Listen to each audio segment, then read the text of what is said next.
Assalamualaikum warahmatullahi wabarakatuh. Baiklah, hari ini kita akan membahas tentang listrik statis.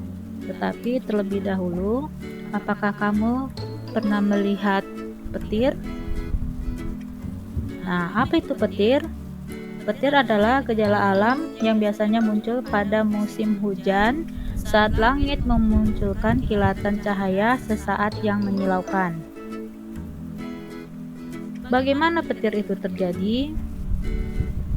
Petir terjadi karena awan yang muatan positif dan negatif akhirnya terjadilah perbeda potensial atau tegangan listrik yang besar yang mengakibatkan muatan negatif atau elektron terbuang dari awan ke bumi. Berikutnya, petir ini merupakan menggunakan konsep listrik statis. Listrik statis itu merupakan hasil penumbukan muatan listrik yang terjadi ketika dua benda bukan logam saling bergesekan. Fenomena listrik ini sering terjadi di mana partikel bermuatan berpindah dari satu tempat ke tempat yang lain.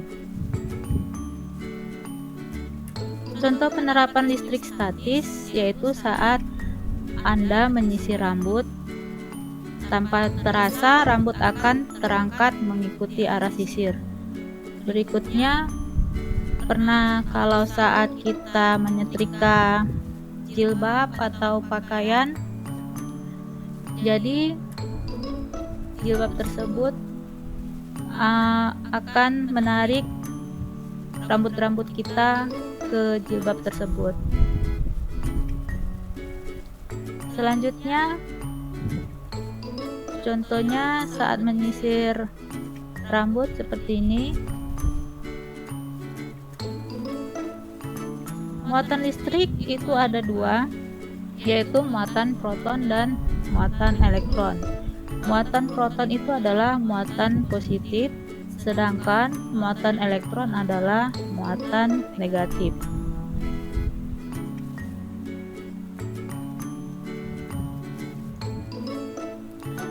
Hukum Ohm ditemukan oleh ahli fisika berasal dari negara Prancis yang bernama Charles Augustin de Coulomb. Ini adalah penemu hukum Coulomb. Bunyi hukum Coulomb yaitu gaya antara dua muatan listrik sebanding dengan besar masing-masing muatan dan berbanding terbalik dengan kuadrat jarak antara kedua muatan itu. Rumusnya yaitu, rumus gayanya F sama dengan K kali Q1 kali Q2 per R kuadrat.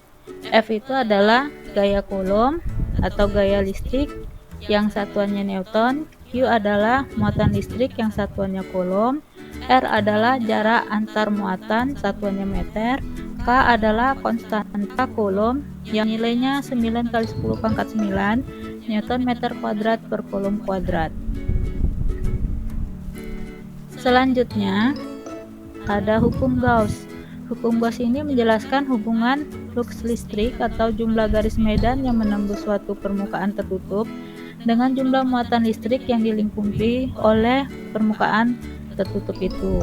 Hukum ini digunakan untuk menentukan kuat medan listrik pada bola konduktor dan pada keping sejajar yang dikemukakan oleh Carl Friedrich Gauss pada tahun 1835. Ini adalah pencetus hukum Gauss, Carl Friedrich Gauss. Bunyi hukum Gauss yaitu jumlah garis gaya yang menembus suatu permukaan yang tertutup berbanding lurus dengan muatan. Berikut adalah rumus hukum Gauss. P sama dengan E kali alfa. E itu adalah kuat medan listrik satuannya Newton per Coulomb. H adalah luas bidang yang ditembus satuannya meter kuadrat, dan P adalah flux listrik. Satuan flux listrik ini yaitu Newton per Coulomb meter kuadrat atau Weber, disingkat dengan WB. Demikianlah penjelasan listrik statis hari ini. Saya Nurlaili Fatmi, guru fisika dari SMA Negeri 1 Panehulu. Semoga penjelasannya dapat dipahami. Terima kasih. Wassalamualaikum warahmatullahi wabarakatuh.